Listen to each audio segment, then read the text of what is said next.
All right, welcome to your Unit 2 Part 3 review video key. Finally, the end of Unit 2.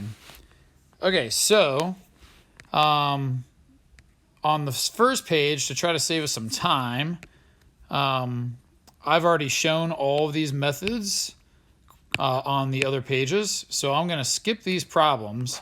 But if you want to look at the handwritten key, you can see how I solve them. But these will be explained using different problems later. The problem is you may have chosen a different problem, like maybe you use the quadratic formula for equation C perhaps, or something like that. So a video key here might not be that useful to everybody. So I'll talk about all these methods throughout the whole problem set though. So on page 2 then, we're going to use radicals. That's where we take the square root of both sides. So anytime you have just x squared, just x squared, just x squared, or in this case, a whole bubble being squared, then we can square root both sides after we get the squared thing, like x squared or the bubble squared by itself. So on this problem, it's already done for us. X squared is all by itself. We can square root both sides, put our plus or minus, and then we end up with x equals plus or minus the square root of 60. And that is where now we have to check 60 and try to find a perfect square factor if we can. And 60 is 15 times 4. So if you're struggling to find a perfect square factor, like you don't know factors of 60, just take the first perfect square, 4, and divide 60 and see if it works. If not, try 9, then 16, then 25. You should be familiar with those perfect squares. And if you're not, then just start with 2, do 2 squared, see that it's 4, and then try to divide this by 4. All right, in any case, it's 15 times 4, so we can do the square root of 4, which is 2, and the square root of 15 stays underneath there. Okay, as we go through this problem set, I'm going to maybe skip steps, but you can see all the steps on the handwritten key that's already finished. So like on this one, you can see I showed that I added 10 to both sides. You know, I showed it here. In the next problem, or on this key though, while I'm making the video, I'm just going to say what I did and then do it. So here I added 10 to both sides first to get 81. Then I can divide both sides by 100 to get x squared equals 81 over 100. Now we can square root both sides because we have x squared by itself. When we square root both sides, we got to do plus or minus. And so now we end up with x squared equals plus or minus, and we can just square root these numbers separately when they're in a fraction, or multiplication, but not addition or subtraction. And we would just get plus or minus 9/10 there, because the square root of 81 is 9, and the square root of 100 is 10. Over here, subtract 10, divide by 6, you get negative 8. And since we have a negative, you should know that we're going to get an imaginary solution, actually 2 imaginary solutions because of the plus or minus. So right away, we can think of this as x squared equals plus or minus I radical 8. The I replaces the square root of the negative that's in here. It's like square root of negative 1. And then square root of 8 is 4 times 2. So then we can do the square root of the 4, which brings a 2 out, and then we have another 2 underneath. Normally, we would write it like this. You put the number before the I. It doesn't matter. It's all multiplication. But you would never really see like a book write it like that or anything. All right, the slightly more complex version, we're just going to get this bubble by itself. So we're still going to add 7. Get 96. Divide by 3, which gets us 32. Now we have the bubble all by itself, so we can square root both sides, which means we need our plus or minus. And you get x minus 8 equals plus or minus the square root of 32, which is 16 times 2. You can add 8 to both sides, and then the square root of 16 is 4, and then the square root of 2 we don't know, so it stays under their square roots. Okay? This is about the hardest kind of problem I could give you. The only thing that can make it harder is if this number was negative, which just means you would have an I out here, like we did on the previous problem. But that's as complex as radicals can get, really. Unless I make the numbers weirder, but I won't. All right, now we have some completing the square. So this one, we got to have set equal to 0. So we have x squared minus 6x minus 14 equals 0. I subtracted these two from both sides so I can keep this positive, because that needs to be a positive 1 when we complete the square anyways. Now we're going to look at these two things together. X squared minus 6x. And we have a minus 14 equals 0. Remember, we divide this number by 2 and square it. So that gives us plus 9, and then we got to add 9 to the other side, because if we add 9 to one side of an equation, we got to add 9 to the other side. This bubble will always factor into x and then plus or minus whatever this number was divided by 2, which was negative 3. So it's x minus 3 squared. And then I'm going to add 14 to both sides to get 23 on this side. Now this looks just like the last problem we did. We have a bubble being squared all by itself. So we can square root both sides, put our plus or minus, and we get x minus 3 equals plus or minus the square root of 23. Add 3 to both sides, and you can't actually do anything. You just write it like this. Square root of 23. 23 is a prime number, so it has no perfect square factors. I'm just going to look at that one real quick. I don't remember that answer, but all right. I just want to make sure I got the same thing. Just kind of checking my work there. All right, this one, again, we got to get it set equal to 0. So subtract 15. Now, when we complete the square, we're still just looking at these first two things, but the leading coefficient right here has to be 1. So we have to take out a 5, leaving us a 2x there. This minus 15 we don't care about right now. Still divide this number by 2 and square it. And so that's going to be plus 1. But on the other side, let's get a completely different color. On the other side, remember, it's actually 5 times 1 that we added to both sides. We wrote it a weird way, but it is 5 nonetheless, so we have to add 5 to the other side. Now we can factor, always, whatever b over 2 was, squared. So in this case, minus 1 squared. I'm going to add 15 to the other side, giving me 20. Divide both sides by 5. To give me x minus 1 squared equals 4. Now we can finally square root both sides. You need your plus or minus there, and you get x minus 1 equals plus or minus 2. Come over here real quick. We can add 1 to both sides, giving us that. And now do 1 plus 2, and then do 1 minus 2 to get your final solution. So you get x equals 1 plus 2 is 3, 1 minus 2 is negative 1. You really shouldn't put this in parentheses, because then it looks like an ordered pair. But it would be okay, I guess. I don't think it's proper notation. All right, another one here, completing the square. We're going to look at just these two. I'm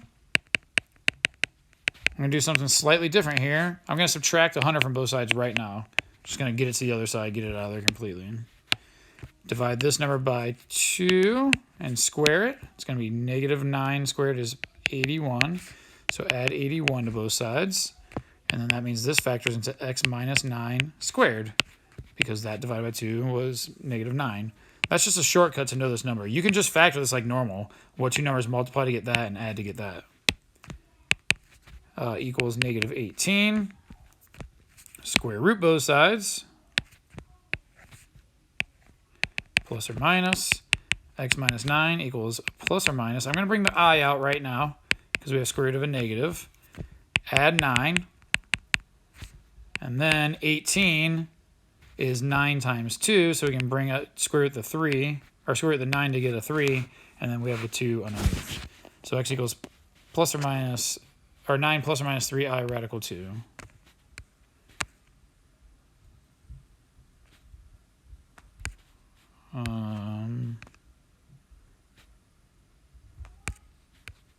One of these. Sorry, I'm just looking at this other problem. There I have 83. What did I do?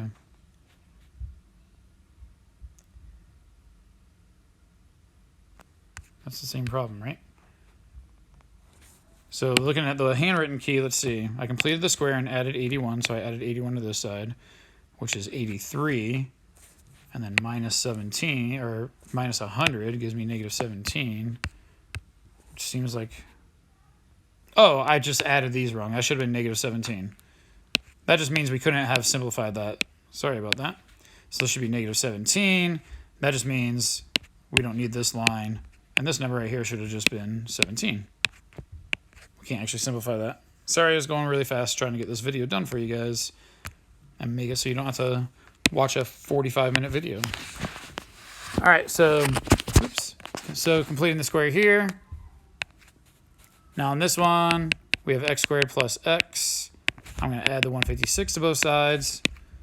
Divide this number, which is 1, by 2, which is 1/2. Squared is 0.25. So you have to add 0.25 to both sides. You can actually, this one works out nicely with fractions, but we didn't really spend the time like learning it with fractions, but you can just use a calculator. So this number divided by 2 was 1/2, so it's x plus 0.5 squared equals 156.25. And then you can just leave this one like this. So you subtract 0.5 from both sides, leaving you like that. Now, since this is a number, like you can square root this on your calculator and get a decimal, and then go ahead and do like negative 0.5 plus whatever you get there, negative 0.5 minus whatever you get, but it's okay if you leave it like that, because we didn't really get into problems like that too much. All right, quadratic formula. So hopefully, well, you don't need to know the quadratic formula. I'll write it down. Remember, it's x equals the opposite of b plus or minus square root of b squared minus 4ac, all of that divided by 2a. So to use quadratic formula, again, it needs to be set equal to 0. So 5x squared minus 12x plus 4 equals 0. Add 4 to both sides. Now, a is equal to 5, b is equal to negative 12, and c is equal to 4. So to save time, I'm going to jump over here and show you how I already have it set up. So here's the opposite of b. So b was negative 12, so it becomes positive 12, plus or minus negative 12 squared. This number is always going to be positive because you're either squaring a negative or squaring a positive, which will come out positive. Okay, here's my minus 4. A is this number, and C is that number, all over 2 times A, which is that. Do this on a calculator, and here first, you can type it exactly like that. You get 64. Square root of 64 we know is 8, which is where that came from. Then you can do 12 plus 8 divided by 10, which is what I showed here. And you can do, 12 minus 8 divided by 10, which is what I showed here.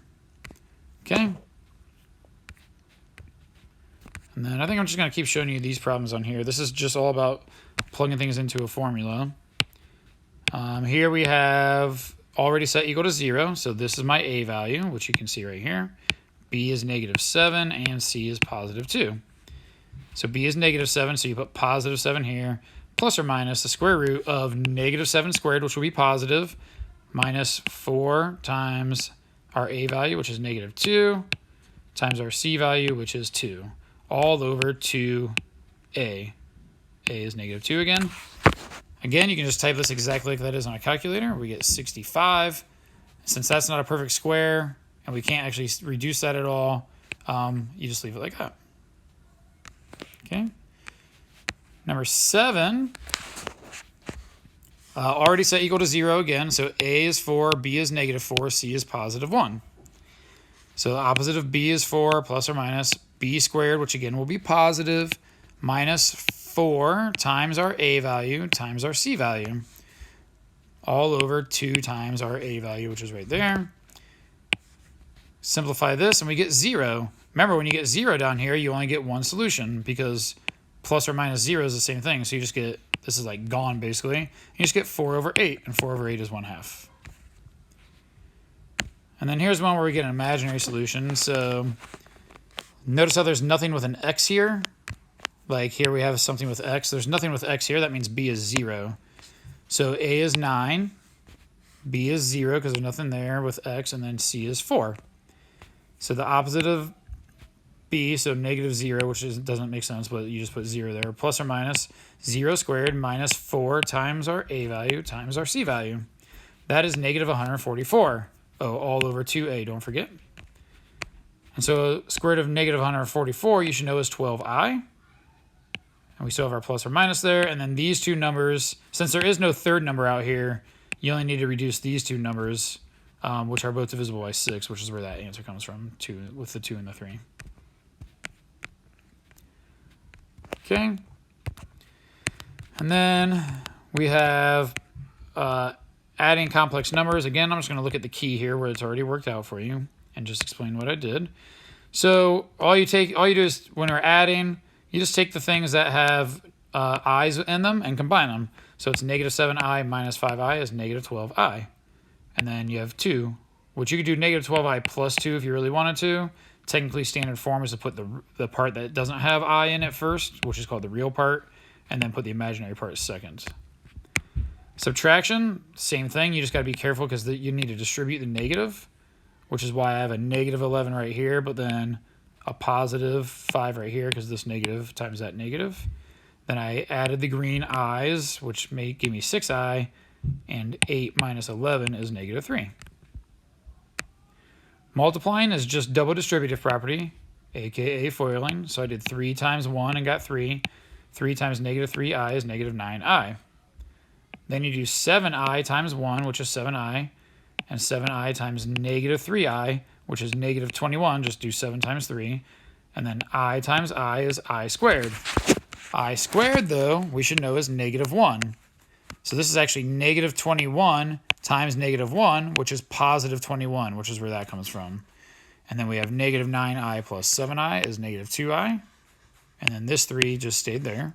And now I can combine 3 and 21 to get 24, and then minus 2i. And then on number 7, we have an I in the denominator, which is not allowed to be simplified because this is a square root technically. So just multiply top and bottom by I. So when I multiply the numerator by I have to distribute. So it's I times 5 and I times I, which is why I have 5i plus I squared. And then I times I is I squared. And the whole point is we know I squared is negative 1. So now we no longer have I on the bottom. And this I squared is also negative 1, which is where that came from. And you can just leave it like that. That form is fine. It really should be written in a different form to be written in standard form, but I don't care. All right, and then we have adding or subtracting radicals. To be able to do this, these numbers underneath have to match, which they currently do on this problem. So all you do is add the coefficients. 4 plus 3 is 7, and then radical 5. Notice how I did not add the numbers underneath. You can never do that. Like, you can't just add radicals. If two numbers are already underneath, like radical 2 plus 4, sure, you can make that square root of 6 because they're both underneath. It's kind of like parentheses in order of operations. Okay, so what we do then is we try to make these numbers match by simplifying. So here these numbers don't match. So we simplify the square root of 12, which is 4 times 3, and the square root of 4 is 2. This 2 multiplies this 7 to get us that 14. We have a 3 left over underneath. So you have 14 square root of 3 minus 5 square root of 3 is 9 square root of 3. You just combine the coefficients again. All right, this one we have 54 is 9 times 6. We know the square root of 9 is 3 times that negative 2 is that negative 6. This 6 stayed underneath. 24 is 4 times 6. The square root of this 4 is 2, which I multiply by that to get this negative 20 right here. This 6 stays underneath. So now I do negative 6 minus 20 is negative 26 times radical 6. Again, just combining like terms. And then the last one, same thing. 32 is 16 times 2. 75 is 25 times 3. We know the square root of 16 is 4.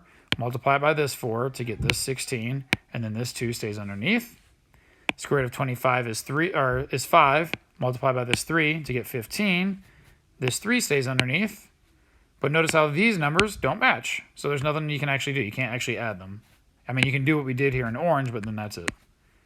And there you go. I hope that's helpful. And if you have any other questions, make sure you ask me.